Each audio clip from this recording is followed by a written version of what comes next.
कल बस हादसा हुआ था और आज कार का एक्सीडेंट हो गया। हिमाचल के रिटायर्ड फौजी समेत एक ही परिवार के 4 लोग मारे गए। पनबस ने मारी टक्कर तो कार के परखच्चे उड़ गए। फिर 200 मीटर तक कार को घसीटते हुए ले गई बस। कल दोपहर हिमाचल सिरमौर के हरिपुर धार की खाई में गिरी बस की तस्वीरें अभी लोगों की आंखों में तैर ही रही थी। 200 मीटर गहरी खाई, टूटे शीशे, बिखरा सामान और 14 जिंदगियों की खामोशी। लगा था कि इससे बड़ा झटका अभी मुमकिन नहीं, लेकिन पहाड़ों का दर्द एक दिन में खत्म नहीं होता। अगली सुबह सूरज निकलने से पहले ही एक और खबर ने हिमाचल को झकझोर दिया। इस बार हादसा राज्य से बाहर था, लेकिन मरने वाले हमारे अपने राज्य के लोग थे। पंजाब के होशियारपुर जिले में तड़के धुंध के बीच एक कार और रोडवेज बस की टक्कर ने एक ही घर के 4 चिराग बुझा दिए। ये कोई आम सफर नहीं था। ये सफर किसी की नौकरी, किसी के सपने, किसी की उड़ान से जुड़ा था। कार में बैठे एक ही परिवार के 5 लोग अपने भतीजे को विदेश के लिए एयरपोर्ट छोड़ने निकले थे। हंसी मजाक, जल्दी पहुंचने की चिंता और सुबह की ठंड, शायद यही बातें हुई होंगी कार के भीतर। लेकिन किसी को अंदाजा नहीं था कि उनका ये सफर आखिरी बन जाएगा। सुबह करीब 4 बजे का वक्त, चारों तरफ धुंध, सड़क पर सन्नाटा। दसूहा मुख्य मार्ग पर अड्डा 2 सड़का के पास हिमाचल नंबर की कार लिंक रोड से मेन रोड की ओर चढ़ रही थी। उसी वक्त दसूहा की तरफ से आ रही पंजाब रोडवेज की बस सामने से आ गई। टक्कर अचानक नहीं थी, लेकिन इतनी जबरदस्त थी कि किसी को संभलने का मौका ही नहीं मिला। बस ने कार को सीधी टक्कर मारी। आवाज ऐसी थी कि आसपास के लोग नींद से चौंक उठे और चंद सेकंड में सब कुछ बदल गया। कार का अगला हिस्सा पूरी तरह चकनाचूर हो गया। शीशे टूटकर सड़क पर बिखर गए। लोहे की चादर ऐसे मुड़ी जैसे कागज हो। लेकिन इस भयानक टक्कर के बाद भी बस नहीं रुकी। बताया जा रहा है कि बस करीब 200 मीटर तक कार को घसीटती हुई ले गई और फिर अंत में बस नजदीकी झुग्गियों के पास जाकर रुकी। गनीमत ये रही कि वहां उस वक्त कोई मौजूद नहीं था, वरना मौत का आंकड़ा और बड़ा हो सकता था।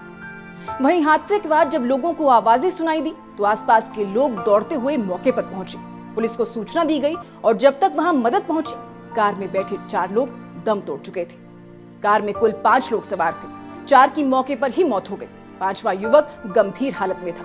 उसे किसी तरह बाहर निकाला गया और अस्पताल पहुंचाया गया। वो वही था जिसे एयरपोर्ट छोड़ने के लिए ये सफर शुरू हुआ था। जान गंवाने वालों की पहचान 45 वर्षीय सुखविंदर सिंह, 46 वर्षीय सुशील कुमार, 38 वर्षीय ब्रिज कुमार और 45 वर्षीय अरुण कुमार के रूप में हुई है। चारों मृतक एक ही परिवार से संबंधित थे और अपने भतीजे 24 वर्षीय अमित कुमार को विदेश जाने के लिए अमृतसर एयरपोर्ट छोड़ने जा रहे थे।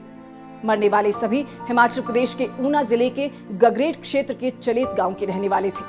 मृतकों में एक रिटायर्ड फौजी भी शामिल है, जो सेना से रिटायर होने के बाद ड्राइविंग का काम करते थे और बाकी लोग खेती बाड़ी से जुड़े थे। वहीं इस हादसे की खबर जैसे ही हिमाचल पहुंची, चलेत गांव में सन्नाटा पसर गया। रोने की आवाजें गूंजने लगी, क्योंकि किसी ने अपने पति को खोया, किसी ने भाई और किसी ने पिता। इस हादसे का सबसे ज्यादा दर्दनाक पहलू यही था कि ये सफर विदाई का नहीं, विदा करने का था।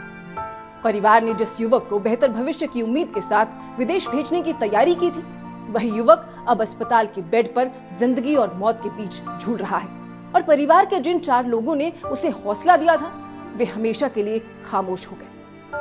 हादसे के बाद पुलिस मौके पर पहुंची। शवों को बाहर निकालने में काफी मशक्कत करनी पड़ी। कार की हालत ऐसी थी कि पहचान करना भी मुश्किल हो रहा था। चारों शवों को पोस्टमार्टम के लिए शवगृह में रखा गया है, जहां से इस प्रक्रिया के निपटान के बाद उन्हें हिमाचल रवाना किया जाएगा।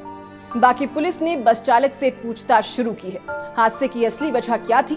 धुंध, तेज रफ्तार, लापरवाही या कुछ और? इसका पता जांच के बाद ही चलेगा। लेकिन अब यहाँ सवाल ये है कि क्या ऐसे हादसे सिर्फ आंकड़े बनकर रह जाएंगे? कल सिरमौर में बस खाई में गिरी थी। आज पंजाब की सड़क पर कार चकनाचूर हो गई। जगह अलग है, वाहन अलग हैं, लेकिन दर्द वही है। हर बार कहा जाता है जांच होगी, कार्रवाई होगी, लेकिन सड़कों पर मौत का सिलसिला थमता नहीं। हिमाचल जैसे पहाड़ी राज्य में, जहां लोग रोजी रोटी और बेहतर भविष्य के लिए लंबा सफर तय करते हैं, सड़क सिर्फ रास्ता नहीं होती, वो जिंदगी की डोर होती है। और जब वही डोर टूटती है तो पूरा परिवार बिखर जाता है। जिस सुबह यह हादसा हुआ, उस वक्त शायद किसी ने नहीं सोचा होगा कि कुछ ही घंटों में 4 अर्थियां एक साथ उठेंगी। किसी ने नहीं सोचा होगा कि एयरपोर्ट जाने वाला सफर सीधे शवगृह तक पहुंच जाएगा। आज हिमाचल एक बार फिर शोक में है।